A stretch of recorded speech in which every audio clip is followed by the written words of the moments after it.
दीपक पांडे जी, आपकी पार्टी पर ये भी आप देखिए, अगर आप सोशल मीडिया को ट्रैक कर रहे होंगे तो आप देख रहे होंगे ये चला कि भाई आपकी पार्टी का उत्साह सुबह रहा, लेकिन दोपहर होते होते उत्साह खत्म हो गया। फिर आपने कहा कि जूही सिंह को भेज दो, उतने बहुत है। नहीं, वो आक्रामकता नहीं दिखी, ऐसा लोग कह रहे, मैं नहीं, लोग कह रहे वो आक्रामकता नहीं दिखी जो सामान्यतः दिखनी चाहिए थी या दिखती जैसी हाथरस में दिखी थी। दीपक पांडे जी। अमिताभ जी, मैं अभी आपकी बात सुन रहा था। अभी हाल में ही आपको एक घटना हुई है जो शायद आपको याद ना हो, आपने सारी घटनाओं का जिक्र किया। देखिए, जब हमारे देश की सरकारें ऐसे निर्णय ला देती हैं कि बलात्कारियों को माफ कर देती हैं सजा, तो क्या होता है, कोई भी बलात्कार करने के लिए इच्छान्वित हो जाता है और उनको हो जाता है चलिए कोई नहीं, हम बलात्कार कर देंगे, ये सरकार फला सरकार आएगी, हमें माफ कर देगी, बता देगी कि ये फला कास्ट के हैं, बड़े अच्छे लोग होते हैं, माफ कर देगी। सरकारों का निर्णय हर घर हर आदमी तक पहुंचता है, इसलिए सरकारों को देखना पड़ेगा। और जो आज की वर्तमान सरकार है, आपको बता दे, जब ये देखती है, विपक्ष नहीं देखता माइनॉरिटी ने किया है या मेजॉरिटी ने किया है, कौन किया है, ये जो वर्तमान सरकार है, आपने देखा होगा कठुआ में किस प्रकार से, कठुआ में एक लड़की के साथ बलात्कार होता है और वहां की सरकार, जो वर्तमान सरकार बीजेपी की सरकार, बीजेपी का झंडा लेके प्लस तिरंगा का झंडा लेके वहां के मंत्री दोषियों के खिलाफ नहीं जाते, उनके पक्ष में खड़ा हो जाते हैं। क्यों?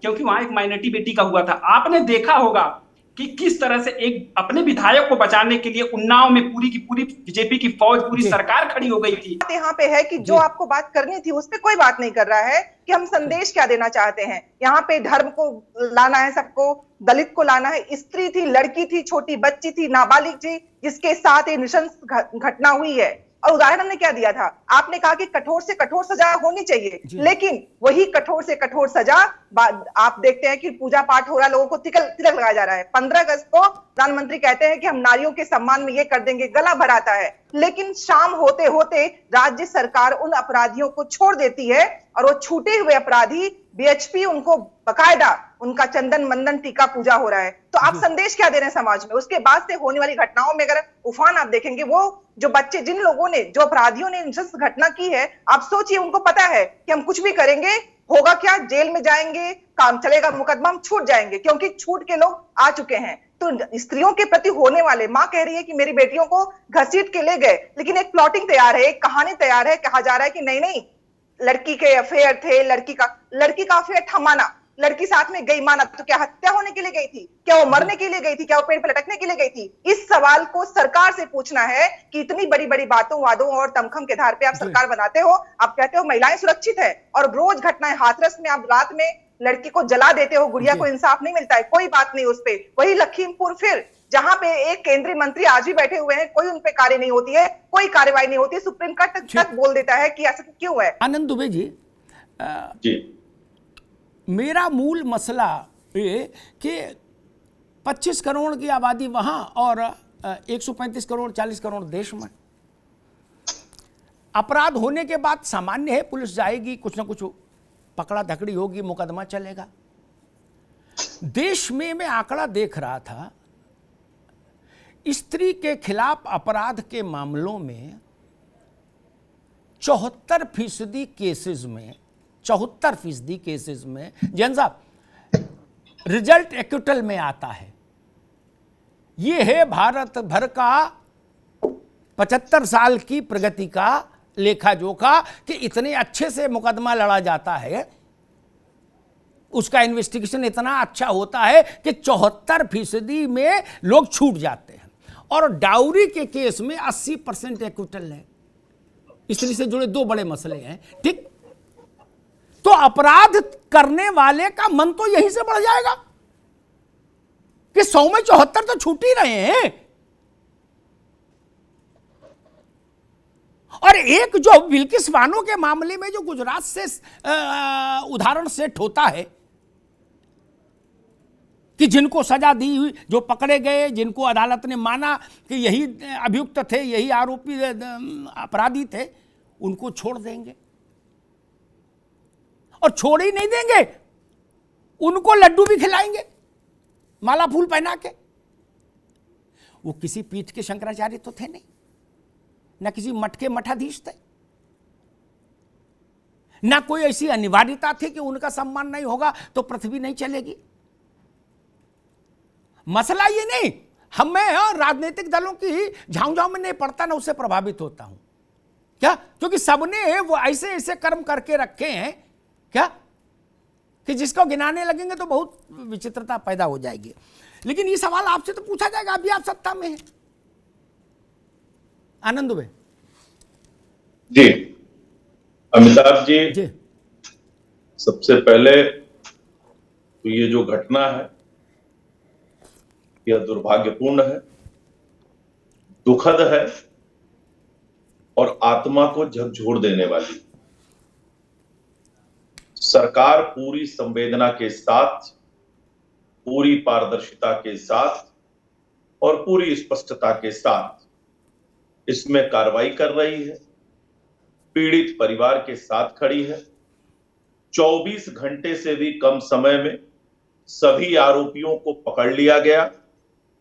जो भागने का प्रयास कर रहे थे उनकी क्या स्थिति है वो भी आपको पता है जी। कि अब चलने लायक नहीं है। उत्तर प्रदेश की सरकार, जब से पूज्य योगी आदित्यनाथ जी ने उत्तर प्रदेश में सत्ता संभाली है, तब से हमने जीरो टॉलरेंस की नीति पर उत्तर प्रदेश में काम करना शुरू किया है। और यही वजह है कि एनसीआरबी का जो ताजा डेटा अभी आया है उसको अमिताभ जी आपको पता होगा और यहां बैठे लोग उसको देख सकते हैं, गूगल कर सकते हैं कि महिला अपराध के खिलाफ न्याय दिलाने में उत्तर प्रदेश देश में नंबर 1 है। 60% से ऊपर मामलों में हमने सजा दिलाई है। एनसीआरबी का आंकड़ा है महिला अपराध में उत्तर प्रदेश। भाई साहब अनपढ़ों से बात नहीं करता हूं, कृपया आप शांत रहिए और अपने बारी की प्रतीक्षा करिए। देखिए ठीक है। और अमिताभ जी कम से कम सपा के प्रवक्ताओं को बैठाया करिए, ये गली से पकड़ के किसी को भी मत बैठा लिया करिए।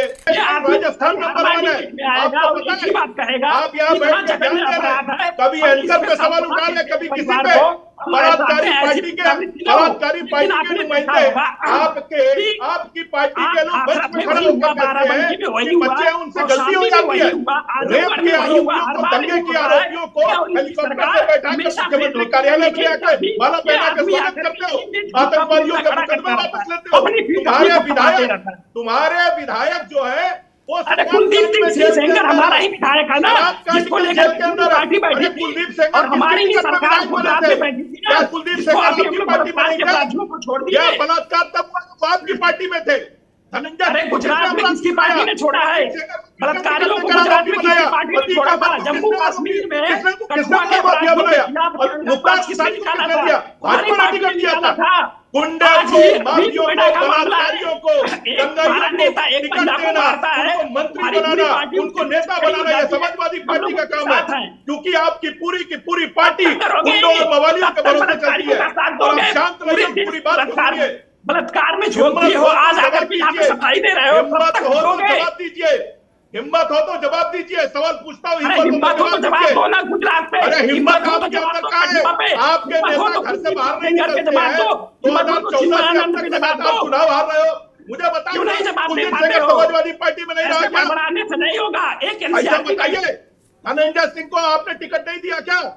मुख्तार अंसारी को आपने टिकट नहीं दिया क्या? अतीक अहमद को आपने टिकट नहीं दिया क्या?